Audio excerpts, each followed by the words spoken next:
ನೀವು ಮತ್ತೆ ಸ್ನಾನ ಮಾಡಬೇಕು ಮತ್ತೆ ಮಡಿ ಇರಲೇಬೇಕು ಅನ್ನೋ ಕಾನ್ಸೆಪ್ಟ್ ಎಲ್ಲ ಬಿಟ್ಬಿಡಿ. ಏಂತಕ್ಕದು ಅದರಿಂದ ಬೆನಿಫಿಟ್ ಇದೆ ಆಗಂತ ಅದು ಮ್ಯಾಂಡೇಟರಿ ಅಲ್ಲ. ನೀವು ಹೇಗೆ ಬೇಕಾದರೂ ಯಾವಾಗ ಬೇಕಾದರೂ ನೀವು ಪ್ರಾಣಾಯಾಮಗಳನ್ನ ಮಾಡ್ಬೋದು. ಬಟ್ ಮಾಡೋ ಪ್ರಾಣಾಯಾಮ ಎಲ್ಲವೂ ಕೂಡ ಸುಮಾರು 10-15 ನಿಮಿಷ ಮಾಡಿದ್ರೆ ನಿಮ್ಗೆ ಬೆನಿಫಿಟ್ ಆಗುತ್ತೆ. ಕೇವಲ ನೀವು 2 ನಿಮಿಷ ಮಾಡೋದು 3 ನಿಮಿಷ ಮಾಡಿದ್ರೆ 1-2 ಸ್ಪೂನ್ ನೀರು ಕುಡ್ದಂಗೆ ದಾಹ ಹೋಗ್ತಾನೆ ಇಲ್ಲ ಅಂದರೆ ಆ ಪ್ರಾಣಾಯಾಮದ ಬೆನಿಫಿಟ್ ನಿಮ್ಗೆ ಆಗೋದು ಇಲ್ಲ.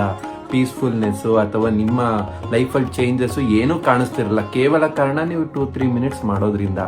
ಅದರಲ್ಲೂ one of the best technique ಮತ್ತು ಜಾಸ್ತಿ ಎನರ್ಜಿ ಫ್ಲೋ ಮಾಡೋದು ಮತ್ತೊಂದು ಭ್ರಾಮರಿ. ಭ್ರಾಮರಿ ಅಂದರೆ ದುಂಬಿ ರೀತಿ ಸೌಂಡ್ ಮಾಡೋದು. ಇದನ್ನ ನೀವು ಅಡುಗೆ ಮಾಡ್ತಾ, ಗಾಡಿ ಓಡಿಸ್ತಾ ಅಥವಾ ಮಲ್ಕೊಂಡು ಟಿವಿ ನೋಡ್ತಾ ಹೇಗಾದರೂ ಮಾಡಿ. ಸ್ಪೈನಲ್ ಕಾರ್ಡ್ ಸ್ಟ್ರೈಟ್ ಇರಬೇಕು ಅನ್ನೋದನ್ನು ಬಿಟ್ಬಿಡಿ. ನಿಮ್ಮ ಅನುಕೂಲಕ್ಕೆ ತಕ್ಕಂತೆ ಸ್ಟಾರ್ಟಪ್ ಮಾಡಿ. ಆಮೇಲೆ ನಿಮಗೆ ಅನುಭವಕ್ಕೆ ಬರುತ್ತೆ, ಆಗ ನೀವು ಮಾಡ್ತೀರಾ. ಇದು ಸಿಂಪಲ್ ಆಗಿ ಮಾಡುವಂಥದ್ದು.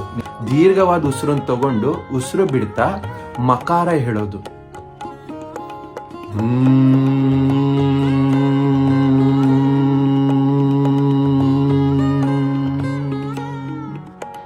ಈ ರೀತಿ ಜಾಸ್ತಿ ವೈಬ್ರೇಟ್ ಆಗೋ ರೀತಿ ತಲೆ ಒಳಗಡೆ ನೀವು ಮಾಡೋದು. ಆಗ ಪಿಟ್ಯುಟರಿ ಗ್ಲ್ಯಾಂಡ್ ವೈಬ್ರೇಟ್ ಆಗುತ್ತೆ.